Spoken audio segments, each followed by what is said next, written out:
मुख्यमंत्री जी कुछ अपनी बात रखना चाहेंगे।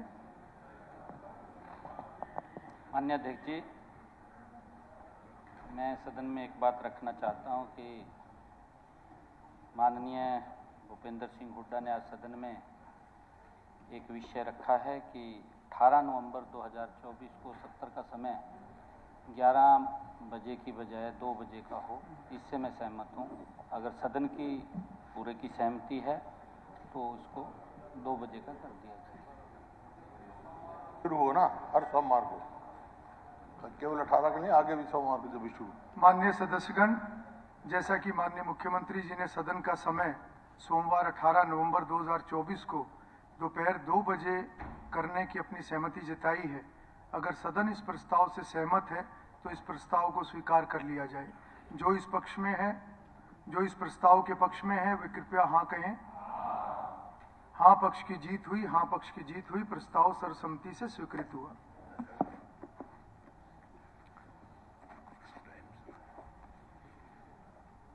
माननीय सदस्यगण, अब राज्यपाल महोदय के अभिभाषण पर चर्चा होगी। श्री मूलचंद शर्मा विधायक अपना प्रस्ताव प्रस्तुत करेंगे।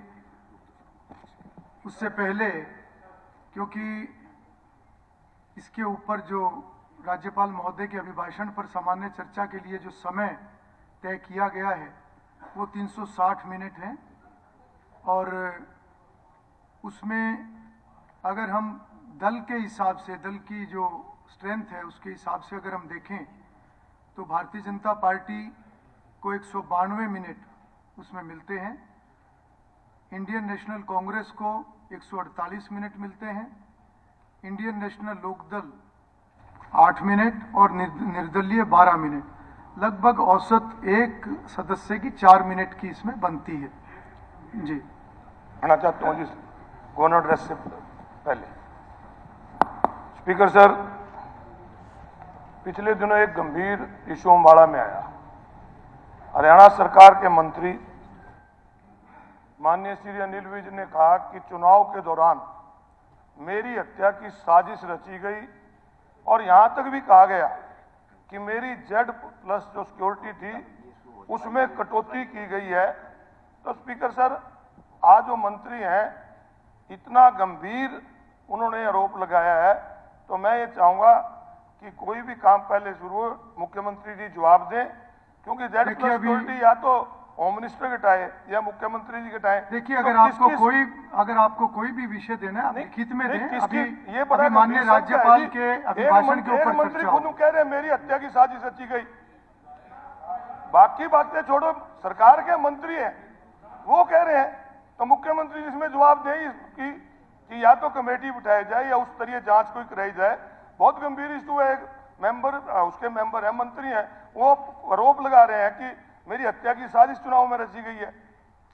देखिए, अभी हम राज्यपाल महोदय के अभिभाषण पर चर्चा करेंगे। अगर विषय कोई, अगर आपको कोई विषय लिखित में देना है, अगर आपको कोई विषय देना है तो आप लिख कर दें। मुख्यमंत्री जी आश्वासन दे दें। ठीक है, आपने अपनी बात रख ली, आपने अपनी बात रख ली। अगर कोई विषय आप लिखित में देना चाहें तो उसको विचार किया जाएगा। एक जांच का विषय है, बहुत गंभीर इशू है। ठीक है, आपने विषय रख लिया, मुख्यमंत्री जी जवाब दें। इसमें स्पीकर सर, जो गौड़ा साहब ने जो मुद्दा उठाया है ये बहुत गंभीर मामला है। ये लॉ एंड ऑर्डर का है और एक आम आदमी की सिक्योरिटी का नहीं। पूर्व गृह मंत्री और जो अपने कार्यकाल में बहुत ही मतलब उनकी बड़ी कार्यशैली बड़ी मजबूत रही, उन्होंने रिजल्ट भी दिए। ऐसे मतलब इनको गब्बर भी कहा जाता है, गब्बर।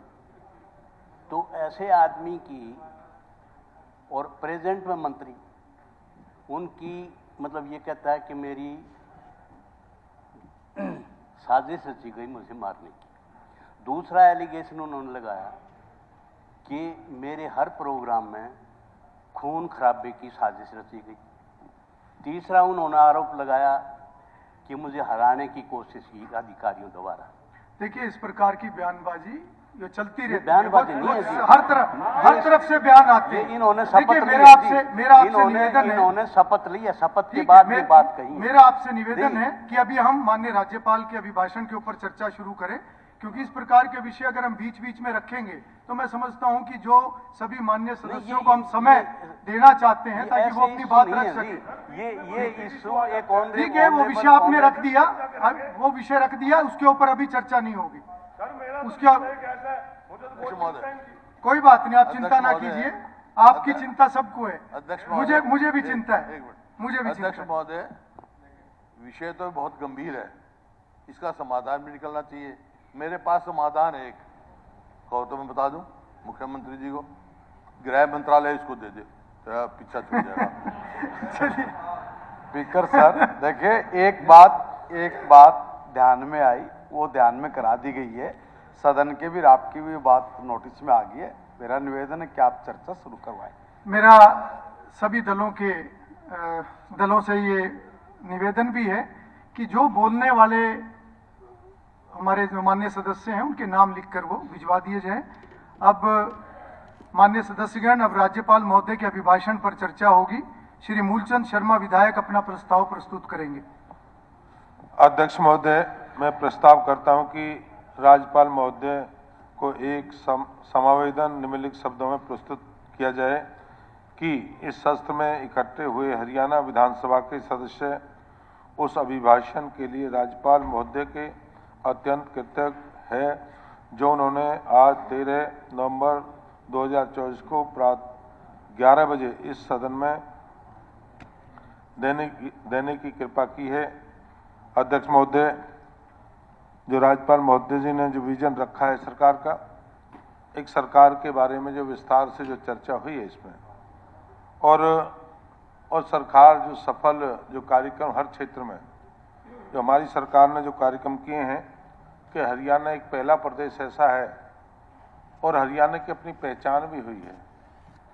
बिन खर्चे बिन पर्चे जो 24,000 अभी डी ग्रुप के सी ग्रुप के आप लोगों ने भर्ती की शुरुआत की थी, जो 24,000 हैं, पूरे हरियाणा में जिस तरह के भारतीय जनता पार्टी की सरकार ने शुरुआत की है, ये हरियाणा में बहुत बड़ी पहल है कि हर व्यक्ति कल्पना करता था कि कौन व्यक्ति, कौन विधायक, कौन मुख्यमंत्री मेरे बच्चों को नौकरी देगा, उसी के आधार पर वोटियों का आधाकरण होता था। और मैं कहता हूं कि जो गरीब व्यक्ति, जो पढ़े लिखे बच्चे थे, जो नौजवान साथी थे, और वो क्या है कि बेरूम रह जाते थे, उनको कोई अप्रोच मिलती नहीं थी कि भारतीय जनता पार्टी की सरकार ने जो शुरुआत की है हरियाणा में, आम व्यक्ति, हरियाणा का व्यक्ति, गरीब व्यक्ति कहता है कि ऐसी सरकार हरियाणा में पहली बार आई है जहां आम व्यक्ति का बच्चा बिन खर्ची बिन पर्ची के हरियाणा में नौकरी जो लगता है। मैं सरकार का आपका तहे दिल से धन्यवाद स्वागत करता हूं। और आदरणीय, जहां किसानों के लिए, किसानों के क्षेत्र में भारतीय जनता, हरियाणा प्रदेश एक ऐसा प्रदेश है जहां पर फसलें जो 24 फसल हैं जो पूरे हरियाणा में न्यूनतम समर्थन मूल्य खरीदी जाती है, और खरीफ की फसल की ऐसी है जिसको 2,000 रुपये प्रति एकड़ हर किसान को दिया जाता है। और हरियाणा एक पहला प्रदेश है कि जहाँ किसान के हर क्षेत्र में जो सरकार विशेष ध्यान रखती है, या कोई ओलावृष्टि का मामला हो या खराबे की बात हो, हरियाणा सरकार ने हमेशा लगातार जो किसान की तरफ पूरे प्रदेश में ध्यान दिया है। मैं आज सब सरकार का मैं धन्यवाद करता हूं कि हमारे आज सिंचाई के लिए, कि हमारा दक्षिणी हरियाणा जो पानी के लिए जो महरूम रहता था और हरियाणा में जो पानी के लिए हाहाकार करता था, और मैं कहता पूरे हरियाणा में जो पानी के हालात हैं, खारा पानी है नहीं, और 700 जिस तरह के तालाब जिनकी सफाई की खुदाई करके रिचार्ज के लिए शुरुआत हरियाणा सरकार ने की है, और उसका पूरे प्रदेश में आज पानी के जो कहते हैं कि हरियाणा में रिचार्ज हुआ है। और जो दक्षिणी हरियाणा में जो पानी की जो समस्या आकार थी, या भिवानी की बात करें, महेंद्र की बात करें, या पलवल और मेवात की बात करें, और वहाँ तक भी आज पानी सफाई के साथ नहरों की जो साफ और सफाई जो की जाती है, पानी का भी वहाँ इलाके में पानी जो पहुँचा है, मैं इसका भी तहे दिल से धन्यवाद स्वागत करता हूँ कि आने वाले समय में जो हरियाणा में जो पानी की समस्या इस तरह से सरकार की प्रयोजन रही, तो इससे पूरे प्रदेश को, या खाड़ी का, मैं तो कहता हूँ फरीदाबाद और गुड़गांव 2 ऐसे जिले हैं जहाँ खारी के पानी का सबसे बड़ा दौर है। पानी है नहीं, आज भी यमुना के रेनी वेल से जहाँ करोड़ों रुपए खर्च करते हैं, 150 करोड़ से रेनी वेल की जो योजना शुरुआत की है, मैं उसका भी धन्यवाद करता हूँ। अध्यक्ष महोदय,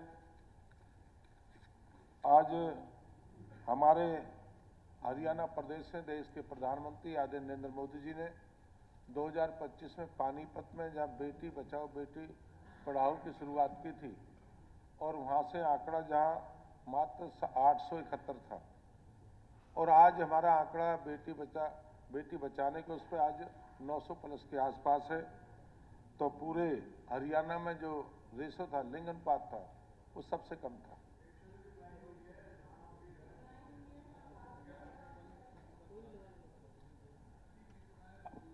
अध्यक्ष महोदय, और जो सरकार की जो नीति पूरे प्रदेश में रही है, आम व्यक्ति के लिए, हर व्यक्ति के लिए, गरीब के लिए, और सरकार ने जो काम किए हैं, और मैं तहे दिल से सरकार का धन्यवाद करता हूं कि आम व्यक्ति के लिए, जो व्यक्ति के लिए परिवहन में जो सुविधा दी है, 24 लाख लोगों को कभी परिवहन में यात्रा करने का मौका नहीं मिलता था।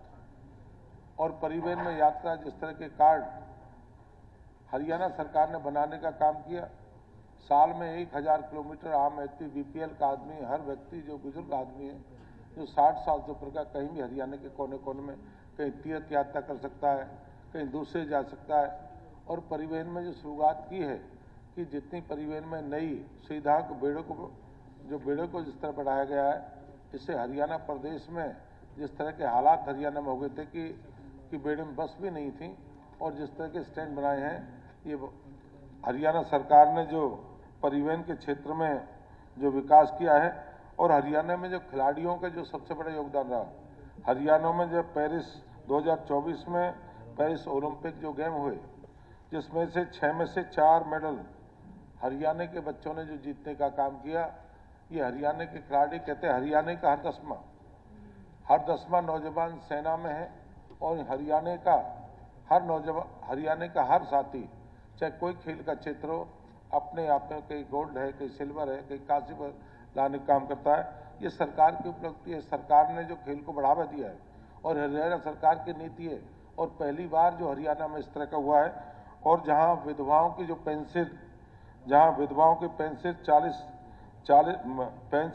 40,000 की है, ये पहली बार हरियाणा में हुआ कि एकदम उसको डबल करने का काम किया।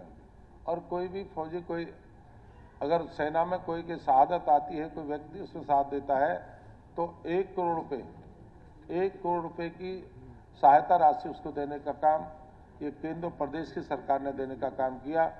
और कोई व्यक्ति इसके बाद भी कोई काम करना चाहे, 10 लाख रुपए तक का विदाउट इंटरेस्ट के उस काम कर सकता है। ये हरियाणा सरकार, केंद्र की सरकार की जो पॉलिसी देश और प्रदेश में रही है, मैं धन्यवाद करता हूं। आदरणीय, जहां स्वास्थ्य की तरफ आयुष्मान आम व्यक्ति, गरीब व्यक्ति इलाज के चिल्लाता था। अगर कोई गरीब व्यक्ति को कोई एक्सीडेंट हो जाए, या तो उसे 1 साल 6 महीने किसी किसान या मजदूर के मजदूरी करते करते हुए कहता है मैंने इस पैसे उधार लिए हैं। मैं केंद्र और प्रदेश की सरकार का धन्यवाद करूंगा कि 5 लाख तक का इलाज, 1,80,000 जो 5 लाख का जो इलाज आम व्यक्ति, गरीब व्यक्ति करता है, और जो 5 साल तक इलाज होता है, कि आम व्यक्ति का सहारा नहीं था, आदमी व्यक्ति अपनी जान गंवा बैठता था। और केंद्र प्रदेश की सरकार की जो नीति है, उससे आम व्यक्ति को आयुष्मान है, चिरायु है, इससे आम व्यक्ति को लाभ मिला है। और उसके लिए सरकार ने यह भी कहा है कि 10 साल तक अपना 5 लाख रुपए इलाज करता है। ये सरकार की नीति, केंद्र प्रदेश की जो नीति है, पूरे प्रदेश में है। मैं तो, और जो गरीब के लिए राशन मिला है, गरीब के लिए मुफ्त केंद्र प्रदेश ने दिया है, हरियाणा सरकार ने भी, और 500 रुपये मास सिलेंडर जो देने का काम किया है पूरे हरियाणा में। मैं अपनी तरफ से सरकार की तरफ का धन्यवाद करता हूं कि आम व्यक्ति की सरकार है, ये गरीब की सरकार है, किसान की सरकार है, मजदूर की सरकार है। और यही कारण है तीसरी बार हरियाणा में भारतीय जनता पार्टी की सरकार बनी।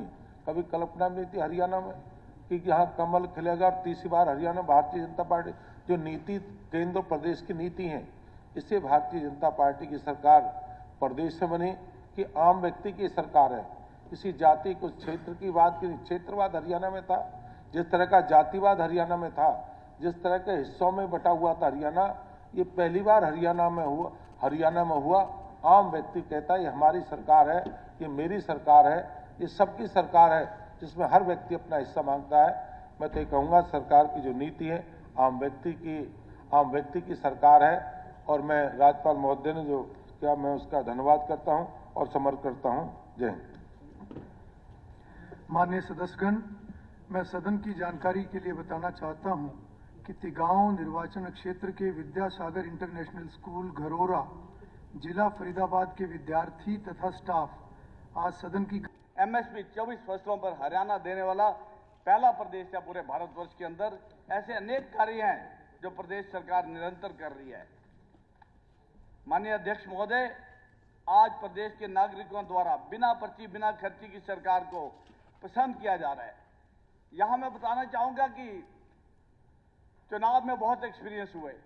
किसी भी सभा में जाते थे, आम सभा में हम पूछ लेते थे, अध्यक्ष जी क्या किसी की नौकरी लगी है, तो 10 ही हाथ खड़े हो जाते थे वहां पर, और वो खुद आकर स्टेज के ऊपर बताते थे ये है हमारी हरियाणा की सरकार, जिसका लोगों ने मन में बसा लिया हुआ है कि यही सरकार चाहिए जिसमें बिना पर्ची बिना खर्ची के हजारों बच्चों को नौकरी दी गई। छोटे छोटे परिवारों में, कई परिवारों में तो 4-4 नौकरियां, एक गांव में 85 नौकरी मिली है। लोग इसका धन्यवाद करते हैं कि पहली बार ऐसी सरकार बनी है। नहीं तो सुनने में आता था कि पहले की सरकारों में किस तरह की रिश्वतखोरी चलती थी नौकरी लेने के लिए। इसका लोगों ने बहुत हमारे को अप्रिशिएट किया है। हरियाणा की सरकार को, नायब सैनिक की सरकार को, भारतीय जनता पार्टी की सरकार को बहुत लोगों ने इसका विश्वास जताया, और शायद यही वजह है कि हमारी हरियाणा में पूर्ण बहुमत की सरकार तीसरी बार बनी है। इसके लिए उसकी जांचनी समिति कराना चाहिए था, धान घोटाले का आना चाहिए था, चावल घोटाले का आना चाहिए था, रजिस्ट्री घोटाले का आना चाहिए था। जब अपनी उपलब्धियां बता रहे थे तो कम से कम इसमें इसको भी जरूर दिखाना चाहिए था। और मुख्यमंत्री जी ने गवर्नर महामहिम के माध्यम से आभार व्यक्त किया कि जनता ने तीसरी बार बीजेपी की सरकार बनाई। और मुख्यमंत्री जी को इस अभिभाषण में सरकार को यह भी दिखाना चाहिए था कि मुख्यमंत्री जी गिनती से 2 दिन पहले कह रहे थे कि सारे इंतजाम हो गए हैं, सारे अच्छे प्रबंध कर दिए गए हैं। तो मुख्यमंत्री जी उनका भी जिक्र कर दो, कौन से प्रबंध थे हो, उनका भी धन्यवाद कर देंगे, आप भी कर दियो। तो ये चुनाव से गिनती से पहले ये मुख्यमंत्री का ध्यान आना कि सारे प्रबंध कर दिए गए, तो निश्चित रूप से ये दर्शाता है कि जो प्रजातंत्र के अंदर जनता का फैसला था उसको चुराया गया, और इस चुराने में ईवीएम का भी इस्तेमाल होया, उसका भी धन्यवाद करना चाहिए था, जो इसमें नहीं है। मुख्यमंत्री जी जब इसका जवाब देंगे, मुख्यमंत्री ने जवाब दे देंगे। ठीक है, आप बैठिए। मुख्यमंत्री जब जवाब देंगे दे देंगे। पूरी ट्रांसपेरेंसी है, उस पर क्यों बोल गए? जो सदमे से बाहर निकलो। अध्यक्ष महोदय, ये कितनी गप्पे हारते रहे, हम कोई नहीं बोले, तो अब ये बोलने क्यों? तो आप किसी ने एतराज किया? विद साहब क्या कह रहे थे, वो पंडित जी क्या कह रहे थे, अगली बार मारी फिर वहीं बैठ गए। चलिए, तो ये कोई बात है? तो अब ये बीच में सभी सदस्य अपनी बात वो विधायकगण है, जवाब देने का मौका मिलेगा। शांति से सुनो, जवाब देंगे मुख्यमंत्री जी। हमने आपकी सुनी है, यहाँ सुनो। स्पीकर साहब, मैं तो ये कह रहा हूं, मैं तो प्रमोद जी कुछ नहीं कह रहा। प्रमोद जी, मैं तो यही कह रहा हूं मुख्यमंत्री जी से, आप अपनी बात कि जब आप इस चर्चा का जवाब दें, कम से कम हमें तो पता लगे कि वो प्रबंध क्या है, हर प्रदेश की जनता को भी पता लगना चाहिए। तो मेरा यही है। और इसका दूसरा, स्पीकर सर, हमारा प्रदेश जो है कृषि प्रधान प्रदेश है, और ज्यादातर लोग यहां खेती से जुड़े हुए हैं और लगभग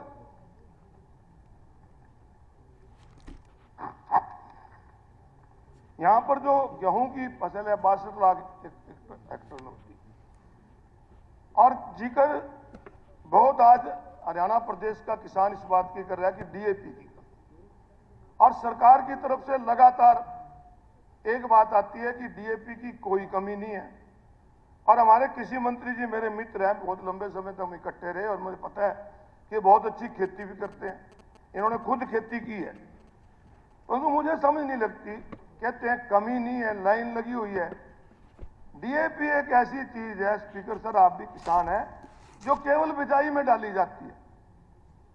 जब खेत में बीज डालते हैं डीएपी डालते हैं, और जब बिजाई के समय डीएपी नहीं मिलेगी, आज लाइनों में लग रहे हैं। एक उकुलाना हल्के के किसान ने आत्महत्या कर ली। कितनी दुख की बात है कि लाइन उसको समय पे डीएपी नहीं मिलती। तो इस प्रकार डीएपी की जो आपके पास आंकड़े हैं सरकार के पास कि डीएपी की कितनी खपत है, कितनी हमें मिलनी चाहिए, और एक कृषि वैज्ञानिक हुए हैं भारत सरकार के डॉक्टर लाठर, उन्होंने कहा कि हर साल 10% डीएपी की डिमांड बढ़ रही है, क्योंकि डीएपी डालने से फसल ज्यादा होती है। तो इसलिए सरकार को पहले इसका इंतजाम करना चाहिए था, जो सरकार इसको नहीं कर पाई। और एक और बड़ा इशू है पराली जलाने का। मुझे लगता है कि सुप्रीम कोर्ट के लोग जो जज हैं हमारे माननीय, वो सरकार पे डांट मारते हैं, सरकार अपना गुस्सा किसानों पे काट देती है। अब मुझे एक बताओ कि एक ऑफेंस करने पे सजा एक ही बार मिलती होगी, परंतु पराली जलाने के मामले में एक ऑफेंस में जुर्माना भी किसान पे लगा देते हैं, उसके ऊपर एफआईआर भी कर देते हैं, और कह देते हैं 2 साल के लिए पोर्टल पे भी आपका नाम नहीं आएगा। एक ऑफेंस की 3-3 सजा हरियाणा प्रदेश की सरकार किसान को दे रही है। ये किस प्रकार की सरकार? स्पीकर सर, इस चीज को गौर करना चाहिए। और ये जो पराली का पोल्यूशन है, जो पोल्यूशन है स्पीकर साहब, खाली हवा से नहीं होता, हवा के साथ पानी का भी होता है, आवाज का भी होता है। इन सारी चीजों पे ध्यान देना चाहिए। आज प्रदूषित पानी है, नालों में पानी है, वो पानी है, तो इस प्रकार। और रही स्पीकर सर, पराली किसान मजबूरी में जलाता है, पराली कोई शौक से नहीं जलाता। पराली क्योंकि बिजाई करनी होती है, किसान के पास इतने साधन नहीं है। अब अगर सरकार ये जो 1000 रुपये एकड़ देते हैं किसान को कि हम आप पराली मत जलाओ, 1000 रुपये एकड़ देंगे, मेरा सुझाव है सरकार को कि आपके पास हरियाणा एग्रो इंडस्ट्री है। एक समय ऐसा था जब किसान के पास ट्रैक्टर नहीं होता था, जब किसान के पास मशीनें की कमी थी, पैसे की कमी थी, तो हरियाणा एग्रो जो कारपोरेशन है हमारी, वो किराए पे मशीनें देती थी, ट्रैक्टर देती थी, ताकि किसान को दिक्कत ना हो। आज आपके पास हरियाणा एग्रो, मैं मानता हूं शायद कोई लंबा चौड़ा प्रोक्योरमेंट के अलावा काम भी नहीं है, तो आप उनको ये काम सौंपो। मशीन आज 2-2 एकड़ का किसान रह गया, कहां से मशीन लेगा? मशीनें महंगी हैं। तो इसका अगर सरकार मशीनरी को उपलब्ध कराएगी, मैं कहता हूं उनका 1000 एकड़ देते हो बंद कर दो, परंतु उनको मशीन उपलब्ध कराओगे तो ये पराली जलाने का काम बंद होगा। तीसरा, किसान का बहुत जिक्र किया कि हमने 24 चीजों पे एमएसपी दे दी। स्पीकर सर, मुख्यमंत्री जी भी, आप भी और हम भी जहां भी रहते हैं, ये सारा धान का इलाका है। और इस बार स्पीकर सर, धान के किसान को जितना नमी के नाम पे कटौती लगी है ना, मैं मानता हूं इतनी कभी भी नहीं लगी। और इस बार जितना सूखा धान आया, इससे पहले कभी भी नहीं आया। हमारे कुरुक्षेत्र जिले के अंदर सारी मंडियों का अगर जिक्र करेंगे तो कम से कम 50 करोड़ रुपए किसान की जेब से दस्तक है। ये बात कृषि मंत्री जी भी अपने इलाके में जाके पता कर लें, मुख्यमंत्री जी कर लें, आप कर लें कि पर्चा कटता है 2320 रुपए में बिक गई। 2320 में किसान ने जीरी बेची सरकारी एजेंसियों को, परंतु सरकारी एजेंसियां जो जीरी लेती हैं वो सेलर वाले उठाते हैं और नीचे लिख देते आते हैं कि 100 क्विंटल के 20,000 रुपए किसान नगद ले गया। और नगद कहां गए, इस बात की सीएम साहब जांच होनी चाहिए। ये बहुत बड़ा एक घोटाला किसान के साथ हो रहा है। एमएसपी के नाम पे आपसे पूरे पैसे लिए जाते हैं और किसान को मिलता नहीं। इसमें कौन लोग शामिल हैं, उनके खिलाफ आप कार्रवाई कीजिए। एक बहुत बड़ा इशू है स्पीकर साहब, किसान के हमारा प्रदेश ही खेती से चलता है और उसमें अगर हमारे साथ ही लूट होगी तो बहुत है। अभी यहां पर कहा गया सबका साथ सबका विकास नारा दिया गया और जो आंकड़े सरकार की तरफ से दिए गए स्पीकर सर वो कुछ और दिखाते हैं। आज हरियाणा प्रदेश की जो आबादी है उसमें 70% आबादी आज हमारी बीपीएल से नीचे चली गई। एक तरफ हम कहते हैं प्रति व्यक्ति आय हमारी बढ़ रही है, प्रति व्यक्ति आय बढ़ रही है तो 70% से नीचे क्या है चली गई। ये स्पीकर साहब वही बात है कि एक एवरेज निकाल ली जाती है। आपकी जेब में 100 रुपए है, मेरी जेब में 10 रुपए है। 110 की एवरेज निकाल लेंगे तो 55 होने चाहिए। मेरे 55 कहां है, 45 कौन देगा, इसको कौन पूरे करेगा। 70% आबादी हमारी आज बीपीएल में चली गई है। ये बड़ा सोचने का विचार, बड़ा गंभीर इशू है। हम विकसित भारत की बात करते हैं, विकसित हरियाणा की बात करते हैं। 70% लोग तो फ्री का खाना लेके पेट भरते हैं। हमारे बच्चे रोजगार के लिए डोंकी में जाते हैं, वहां जाके दूसरे देशों में मजदूरी करते हैं और हम विकसित भारत विकसित हरियाणा की बात करते हैं। बेरोजगारी में हम नंबर 1 पे चले जाते हैं, महंगाई पे हम नंबर 1 पे चले जाते हैं। तो स्पीकर सर ऐसे गंभीर इशू आज हरियाणा में आ गए कि हमारा युवा आज नशे की तरफ चला गया, युवा अपराध की तरफ चला गया।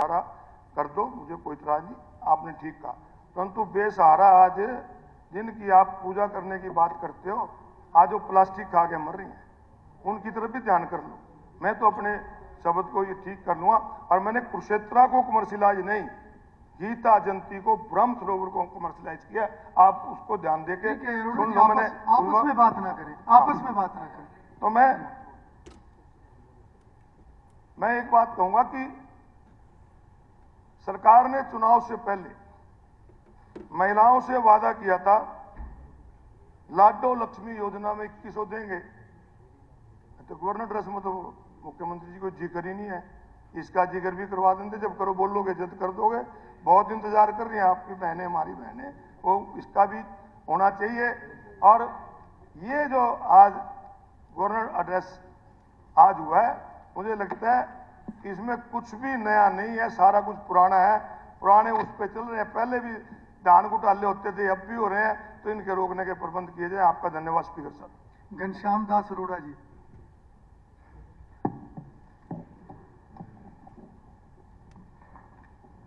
मान्यवर अध्यक्ष महोदय, आपने मुझे बोलने का समय दिया, बहुत बहुत धन्यवाद। सर्वप्रथम मैं 40 नए चुने हुए विधायकों को जो पहली बार सदन में आए हैं उनको बहुत बहुत बधाई देता हूं। तीसरी बार सरकार बनने पर मतदाताओं का धन्यवाद। और उस सरकार बनाने में हरियाणा एक, हरियाणवी एक ने महत्वपूर्ण भूमिका निभाई। और जो हमारी सरकार का नारा था उसके ऊपर हरियाणा प्रदेश के मतदाताओं ने मोहर लगाई। पुनः उनका धन्यवाद। हरियाणा सरकार, माननीय राज्यपाल जी ने अपने अभिभाषण में अनेक बातों की चर्चा की। मेरे पूर्व वक्ता कह रहे थे कि केवल पिछली बातों की चर्चा की है। मैं उनकी जानकारी में लाना चाहता हूं कि 2 लाख लोगों को नौकरी देने का संकल्प, 5 लाख लोगों को अन्य रोजगार देने का संकल्प और ओलंपिक नर्सरी के लिए 25 लाख प्रत्येक गांव को देने का एक निर्णय, किडनी रोगों का मुफ्त इलाज, मेडिकल सीटें बढ़ाकर 3500 करने की घोषणा और रिवाड़ी में सबसे बड़ी तेल रिफाइनरी सहकारी क्षेत्र में लगाने की बात और यमुनानगर और हिसार में 2 थर्मल पावर प्लांट लगाने की बात जो कही है, ये भविष्य का एक दर्शन, भविष्य की सोच हरियाणा सरकार की इसके माध्यम से परिलक्षित होती है। इसके साथ ही हरियाणा सरकार 24 फसलों को न्यूनतम समर्थन पर खरीदना, पानी की बचत के लिए धान से लोगों का ध्यान हटे, अन्य फसलें बोएं या खेत खाली रखें, इसके लिए 10,000 रुपया देना, मानसून में देरी के कारण किसान अपनी फसल बीजने से वंचित न हो जाए, इसके लिए माननीय उपाध्यक्ष महोदय 2,000 रुपये फसल बीजने से पहले देना और 48 घंटों में डीबीटी के माध्यम से वो किसान का भुगतान हो जाए, ये हरियाणा सरकार के निर्णय सराहनीय हैं। और वर्तमान चुनाव जो पिछला हुआ है 2024 का, जनता ने इसके ऊपर मोहर लगाने का काम किया है। माननीय उपाध्यक्ष महोदय, इसके साथ ही आंगनवाड़ी कार्यकर्ताओं का वेतन बढ़ाना, 1,70,000 से अधिक लोगों को बिना पर्ची बिना खर्ची रोजगार देना, HKRN के माध्यम से 1,20,000 युवाओं की नौकरी को रिटायरमेंट की एज तक उनको सुरक्षा प्रदान करना, ये इस बात का प्रमाण है कि वर्तमान सरकार जनता के हित में निर्णय ले रही है। ओलंपिक में कुल 6 पदक मिले हमें, 4 पदक हरियाणा के खिलाड़ियों को मिले, इस बात का प्रमाण है कि हमने खिलाड़ियों के लिए प्रदेश में बहुत अच्छा वातावरण बनाया हुआ है और उनको सुविधा दे रहे हैं। हैप्पी कार्ड योजना, 84 लाख लोग 1,000 किलोमीटर का सफर कर रहे हैं, 500 रुपए में गैस का सिलेंडर देना और मुख्यमंत्री तीर्थ यात्रा योजना उसका विस्तार करना, इस बात का प्रमाण है कि हम समाज के हर वर्ग की चिंता करते हैं।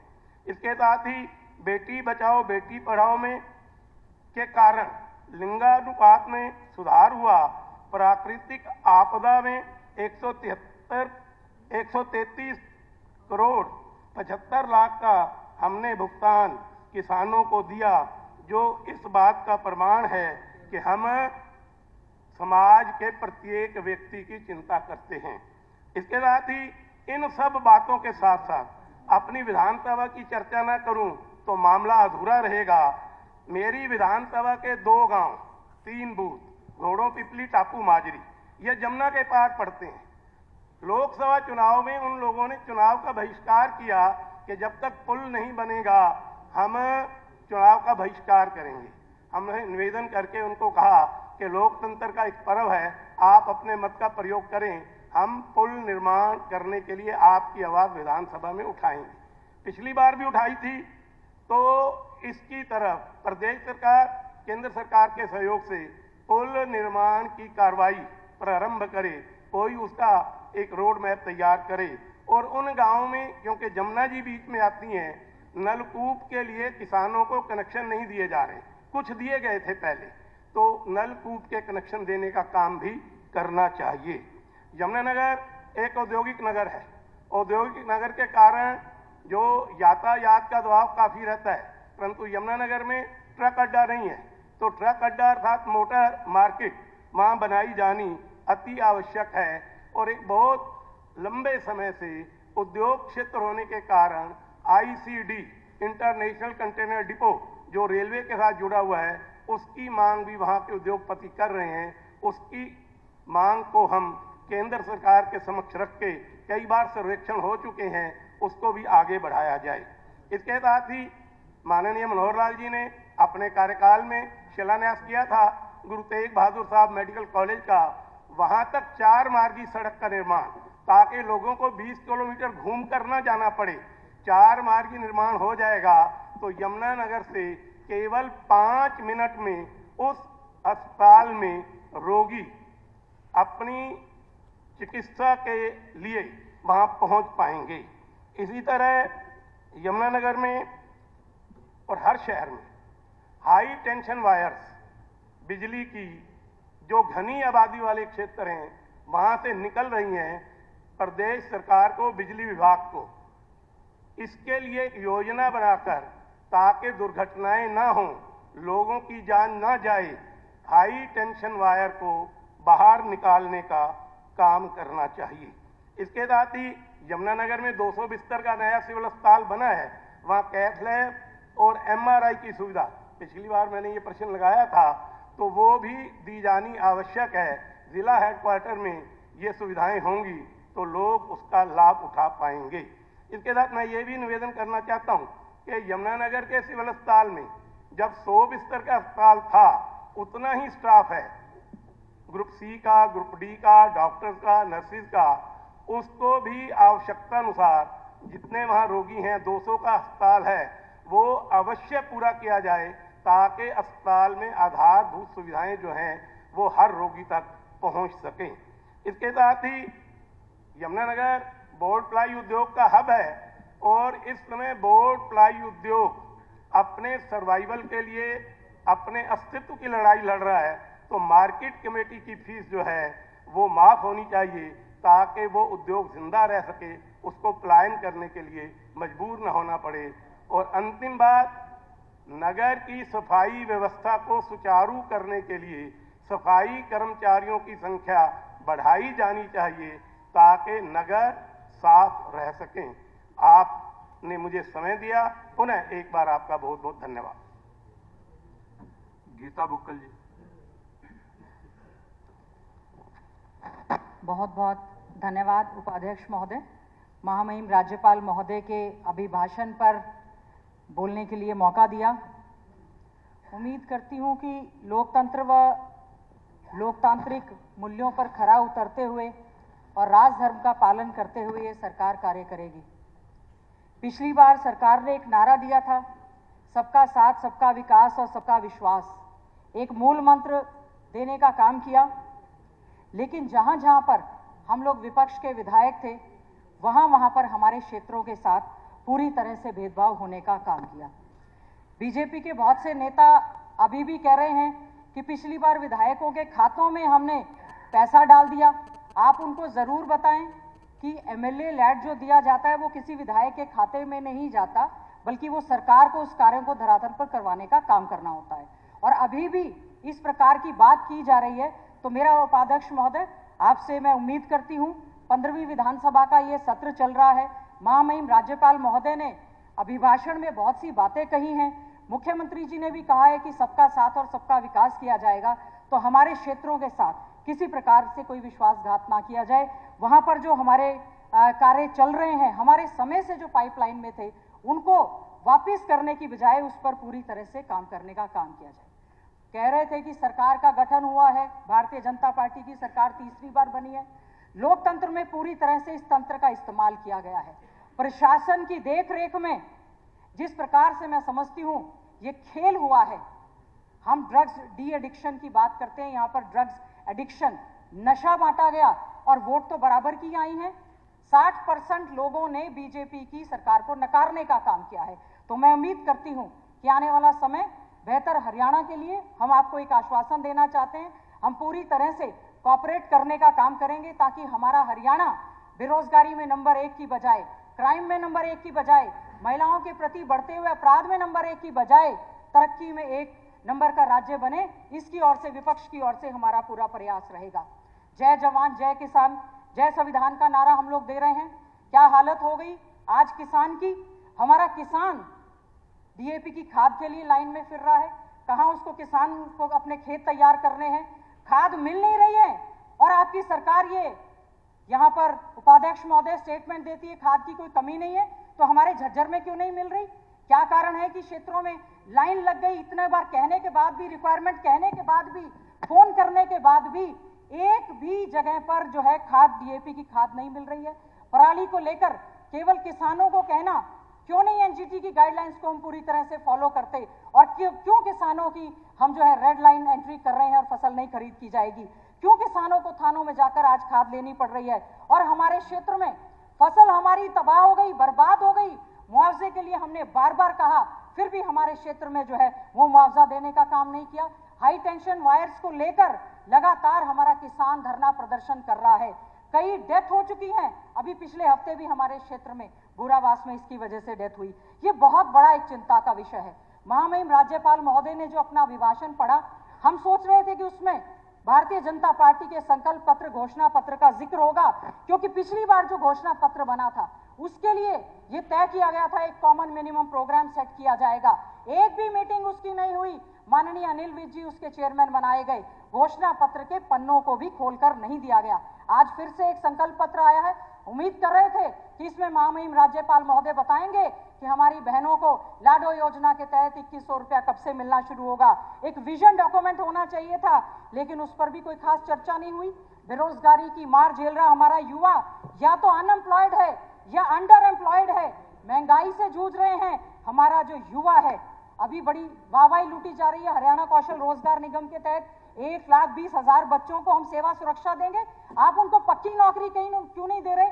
जब आप कह रहे हैं 2 लाख पक्की नौकरी खाली पड़ी हैं, तो मैं जानना चाहती हूँ इस सदन के माध्यम से कि उपाध्यक्ष महोदय, तो जो अगर 1,20,000 इनको आप समायोजित कर लेंगे, तो क्या ये सैंक्शन पोस्ट के अगेंस्ट है या 2 लाख नौकरियां जो है वो अलग है?